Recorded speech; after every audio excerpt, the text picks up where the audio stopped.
नमस्कार साथियों, आज हम बात करने जा रहे हैं वर्मी कंपोस्ट की, किस तरह से वर्मी कंपोस्ट तैयार किया जाता है। तो आज हमारे साथ सुभाष जी सर, जो कि assistant professor soil science Maharaja Agrasen कृषि महाविद्यालय, ये बताएंगे कि किस तरह से वर्मी कंपोस्ट तैयार किया जाता है, किस तरह से क्या क्या प्रोसेस रहती है इसको बनाने के लिए।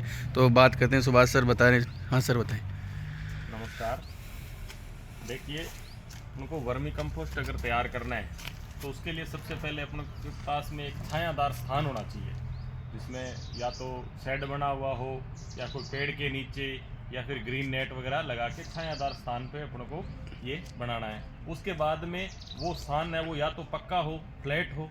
उसके साथ साथ इस प्रकार की जो स्ट्रक्चर है वो भी अपन बना सकते हैं, जैसे ये खाली दिख रहे हैं ऐसी स्ट्रक्चर बना सकते हैं। और उसके बाद में उसमें जो मटेरियल है, क्या क्या अपन को मटेरियल की आवश्यकता होगी, तो उसमें सबसे पहले अपन को आवश्यकता है गोबर की। तो कम से कम वो 15 दिन पुराना गोबर है वो होना चाहिए। 15 दिन पुराना गोबर है उसको इस प्रकार की स्ट्रक्चर में भर के, या फिर जो फ्लैट है उसमें 1 मीटर की चौड़ाई में भर के, और उसके बाद में उसकी हाइट है, ऊंचाई है वो 6 सेंटीमीटर से 10 सेंटीमीटर के बीच में रखेंगे। इतनी तक उसकी भराई करने के बाद में उसके ऊपर पर्याप्त मात्रा में पानी छिड़क देंगे। तो 3 दिन तक उसमें पर्याप्त मात्रा में पानी छिड़कते रहेंगे, ताकि उसके अंदर जो हीट जनरेट होती है वो हीट रिलीज हो जाए।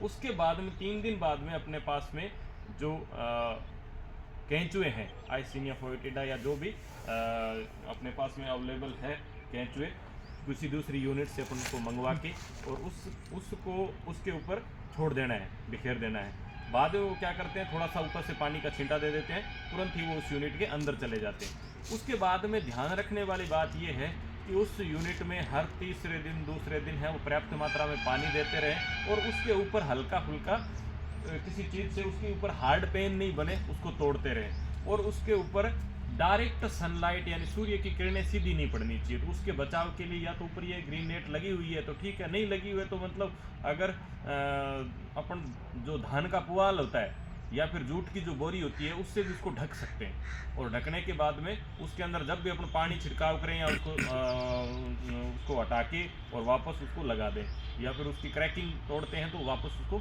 लगा दें। यानी डायरेक्ट सनलाइट में केंचुआ मर सकता है या फिर वो काम नहीं करेगा। तो कहने का मतलब ये है। उसके बाद में वो अपन को सिर्फ इतना ध्यान रखना है कि उसमें 50% नमी बनी रहे जब तक केंचुए खाद तैयार करें। और खाद तैयार करने के बाद में उस खाद को साइड में उतारते जाएं।